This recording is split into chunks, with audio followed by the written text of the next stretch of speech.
안녕하십니까? 지식의 숲을 탐험하는 여러분을 위한 깊이 있는 이야기, 지금 시작합니다. 오늘 우리가 마주할 이야기는 눈에 보이지 않지만 우리 모두의 삶을 송두리째 흔들 수 있는 거대한 힘에 관한 것입니다. 이 이야기가 우리 모두의 미래를 준비하는데 중요한 지혜가 될 것이라 믿습니다. 잠시 시간을 내어 이 지식을 주변에 널리 공유해 주시고 저희 채널의 여정에 동참해 주신다면 저희는 더 깊이 있는 통찰로 여러분께 보답하겠습니다. 지금부터 제가 드릴 숫자를 마음속에 그려보십시오. 60경원. 대한민국 1년 예산의 1000배가 넘는 인류 역사상 그 어떤 제국의 자산보다도 거대한 금액입니다. 대부분의 사람들은 그 존재조차 이해하지 못하는 이 시장은 바로 파생상품 시장입니다. 2008년 이 시장은 전 세계 경제를 거의 파멸 직전까지 몰고 갔습니다. 그리고 지금 그 규모는 당시보다 10배 이상 커졌습니다. 투자의 현인 워런 버핏은 일찍이 2003년의 파생상품을 금융 대량 살상무기라고 불렀습니다. 그의 경고는 정확했습니다. 리먼 브라더스의 파산, 거대 보험사 AIG의 구제금융, 그리고 전 세계 은행 시스템의 붕괴 직전 상황 모두 대량 살상무기가 터지면서 시작되었습니다. 하지만 2008년 금융위기 이후 세계는 이 무기를 해체하거나 줄이지 않았습니다. 오히려 더 거대하게 만들었습니다. 오늘날 파생상품 시장의 명목 가치는 전 세계 모든 국가의 1년 치경제 생산량을 합친 것보다 6배 이상 큽니다. 이 폭탄이 터지는 순간, 그리고 언젠가 반드시 터질 그 순간이 오면 이 세상을 구제할 돈은 지구상에 존재하지 않을 것입니다. 대부분의 사람들은 파생상품이라는 단어를 들어는 봤지만 그것이 정확히 무엇인지, 위험한지 제대로 알지 못합니다. 전문 투자자들조차 그 복잡함에 혀를 내두를 정도입니다. 하지만 이 보이지 않는 금융계약은 이 세상 모든 주요 은행, 모든 연기금, 모든 보험사, 그리고 모든 국가의 국채시장 가장 깊숙한 곳에 얽혀 있습니다. 본래 파생상품은 위험을 줄이기 위한 헤징 목적으로 만들어졌습니다. 하지만 현실에서 그것은 위험을 수백 배로 증폭시키는 괴물이 되었습니다. 빚 위에 빚을 쌓고 그 위에 또 다른 베팅을 올리는 레버리지의 탑. 결국 아무도 누가 누구에게 얼마를 빚졌는지 알 수 없는 혼돈 속에서 시스템은 한순간에 무너집니다. 2008년 당시 약 6경원 규모의 파생상품 시장이 무너지는 것을 막기 위해 전 세계는 29조 달러, 우리 돈으로 약 3경 8천조 원이라는 천문학적인 구제금융을 쏟아부어야 했습니다. 그런데 지금 그 시장은 60경 원입니다. 이 폭탄이 터질 때의 폭발 반경은 전 지구적일 것이며 그 충격은 즉각적이고 누구도 막을 수 없을 것입니다. 다가올 금융위기는 2008년과 비교할 수 없을 만큼 끔찍할 수밖에 없는지 그 이유를 지금부터 하나씩 보여드리겠습니다. 먼저, 파생상품이란 정확히 무엇일까요? 간단히 말해, 기초자산의 가치 변동에 따라 가격이 결정되는 금융계약입니다. 말은 간단하지만 여기서 기초자산이 될 수 있는 것은 사실상 이 세상 모든 것입니다. 주식, 채권, 원자재는 물론이고 금리, 환율, 심지어 날씨나 특정 기업의 부도 가능성까지도 상품이 됩니다. 파생상품의 핵심은 당신이 그 기초자산을 소유할 필요가 없다는 점입니다. 당신은 그저 그 자산의 가격이 오를지 내릴지에 베팅할 뿐입니다. 예를 들어 이웃집에 불이 날 것에 대비해 보험을 드는 것과 같습니다. 당신은 그 집을 소유하고 있지 않지만 만약 불이 나면 보험금을 받게 되죠. 이것이 바로 파생상품의 본질입니다. 물론 순기능도 있습니다. 농부는 수확기 밀 가격 하락을 막기 위해 선물 계약을 이용할 수 있고 항공사는 유가 상승의 위험을 피하기 위해 파생상품을 활용할 수 있습니다. 하지만 오늘날 파생상품 시장을 지배하는 것은 이런 선량한 농부나 기업이 아닙니다. 빌린 돈으로 금리, 신용위험, 환율의 미세한 움직임에 거대한 베팅을 하는 은행들입니다. 그리고 바로 여기서 모든 위험이 시작됩니다. 파생상품 계약의 명목 가치는 기초자산의 액면가이지만 실제 거래에 필요한 증거금은 극히 일부에 불과합니다. 예를 들어 한은행이 1,000억 원짜리 금리 스와프 계약을 맺을 때 명목 가치는 1,000억 원이지만 은행이 내놓는 담보는 10억 원에 불과할 수 있습니다. 이것이 바로 100대 1의 레버리지입니다. 만약 이 베팅이 은행에 불리한 쪽으로 단 1%만 움직여도 담보 10억 원은 모두 사라집니다. 2%가 움직이면 은행은 가지고 있지도 않은 돈을 갚아야 할 처지에 놓입니다. 이런 거래가 수만 개, 수십만 개씩 전 세계 은행들 사이에 거미줄처럼 얽혀 있다고 상상해 보십시오. 시장의 작은 충격 하나가 연쇄적인 파산을 촉발하는 시스템이 완성되는 것입니다. 진정한 문제는 그 복잡성에 있습니다. 현대의 파생상품은 너무나 복잡해서 그것을 만든 사람들조차 극심한 스트레스 상황에서 어떻게 작동할지 완벽하게 예측하지 못합니다. 2008년 시스템을 파괴했던 신용부도 스와프는 원래 채권부도에 대비한 보험 상품이었습니다. 하지만 실제로는 채권을 가지고 있지도 않은 투자자들이 남의 빚잔치에 끼어들어 부도 여부를 놓고 도박을 벌이는 투기판으로 변질되었습니다. 거대 보험사 AIG는 주택담보대출이 부도날 경우를 대비해 수천억 달러 규모의 CDS를 팔았지만 충분한 지급준비금을 쌓아두지 않았습니다. 주택시장이 붕괴하자 AIG는 감당할 수 없는 빚더미에 올라앉았고 미국 정부는 AIG와 함께 모든 주요 은행이 도미노처럼 무너지는 것을 막기 위해 1,800억 달러라는 막대한 돈을 쏟아부어야 했습니다. 하지만 파생상품을 진정으로 공포스럽게 만드는 것은 바이러스처럼 퍼져나가는 거래 상대방 위험입니다. 만약 A은행이 B은행에게 파생상품 계약으로 돈을 갚아야 하는데 A은행이 파산하면 B은행은 돈을 받지 못합니다. 이제 B은행은 C은행에게 갚을 돈이 없고 C은행은 D은행에게 갚을 돈이 없습니다. 한 기관의 실패가 단 몇 시간 만에 전체 금융 네트워크를 마비시키는 연쇄 붕괴가 일어나는 것입니다. 이것이 바로 2008년 리먼 브라더스가 무너졌을 때 일어난 일입니다. 리먼은 파산 당시 35조 달러가 넘는 파생상품 계약에 묶여 있었습니다. 리먼과 거래했던 모든 금융기관들은 갑자기 예상치 못한 손실에 직면했고 신용시장은 순식간에 얼어붙었습니다.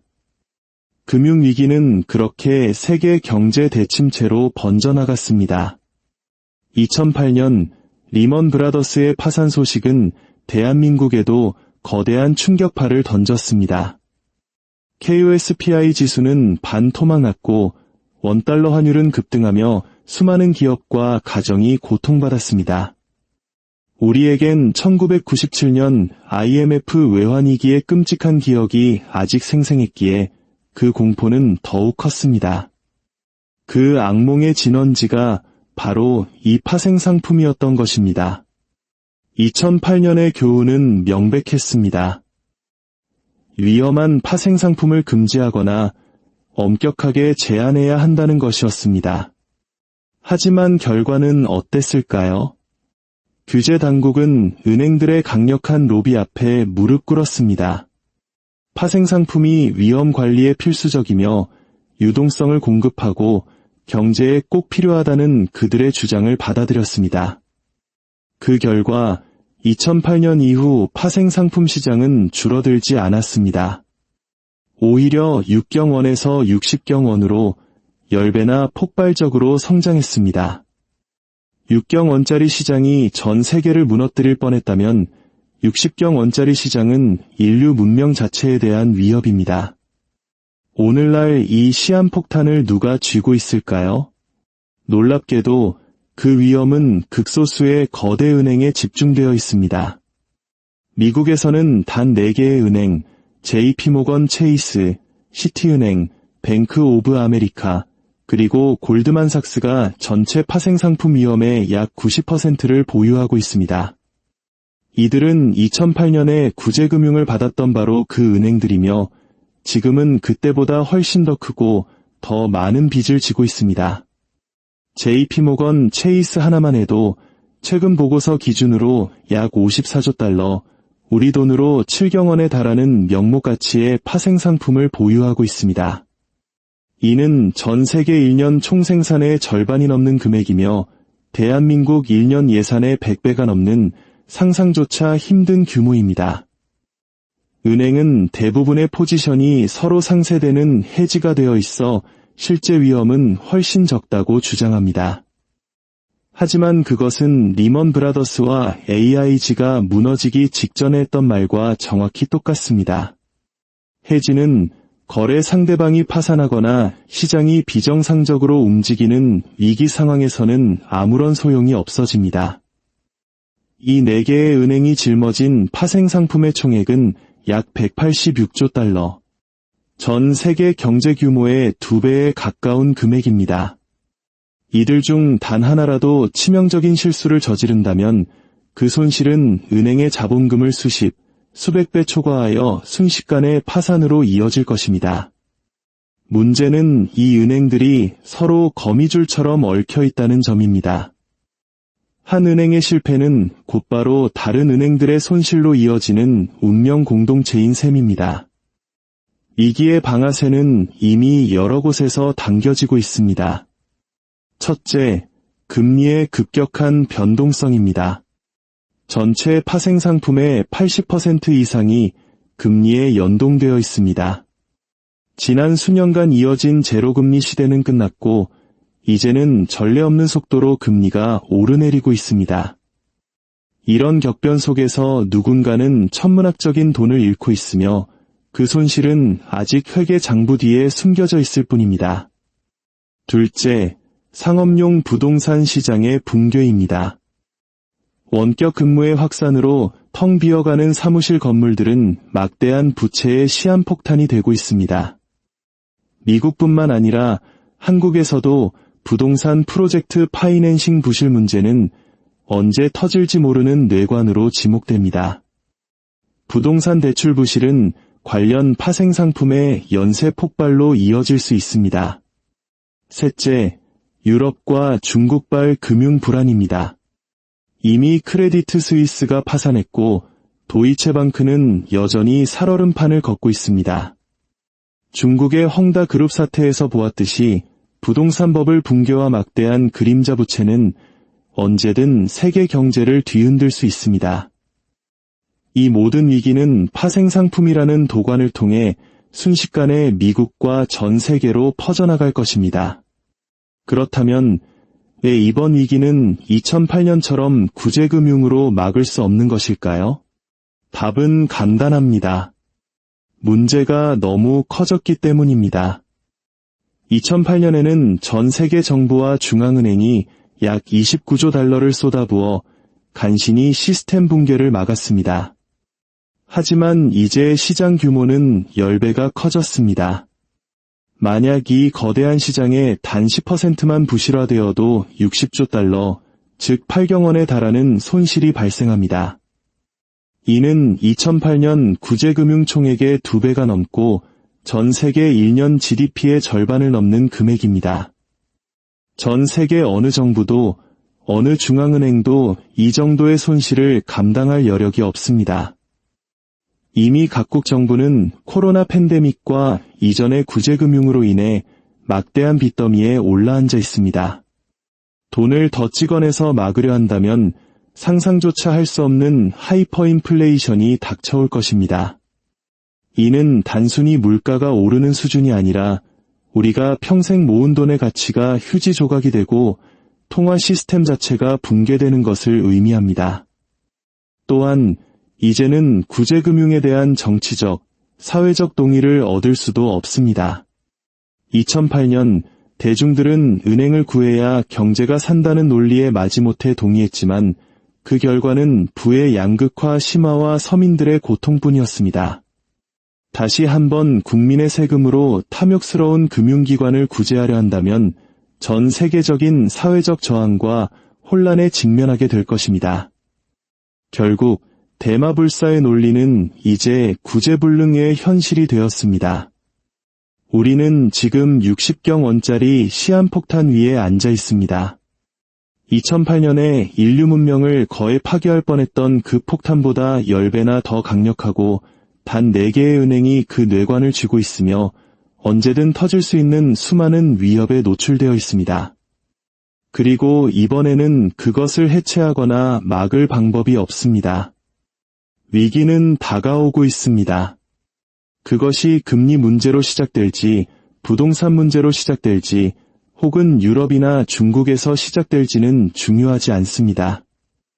시스템 자체가 너무나 취약하기에 어떤 충격이든 연쇄 붕괴를 일으킬 것이기 때문입니다. 하나의 거대 은행이 파생상품 채무를 이행하지 못하는 순간 도미노는 쓰러지기 시작할 것입니다. 은행 계좌는 동결되고 신용카드는 멈출 것이며 연금은 증발할 것입니다. 우리가 당연하게 여겼던 모든 현대 금융 시스템이 순식간에 멈춰서는 것을 목격하게 될지도 모릅니다. 이것은 단순한 추측이나 종말론이 아닙니다. 이것은 역사의 패턴 인식이며 냉정한 수학의 결과입니다. 6경 원짜리 시장이 2008년에 경제를 파괴했다면 이제 60경 원짜리 시장은 그보다 훨씬 더 큰 파괴를 가져올 것입니다. 그리고 그것을 막을 구원투수는 이제 경기장에 없습니다.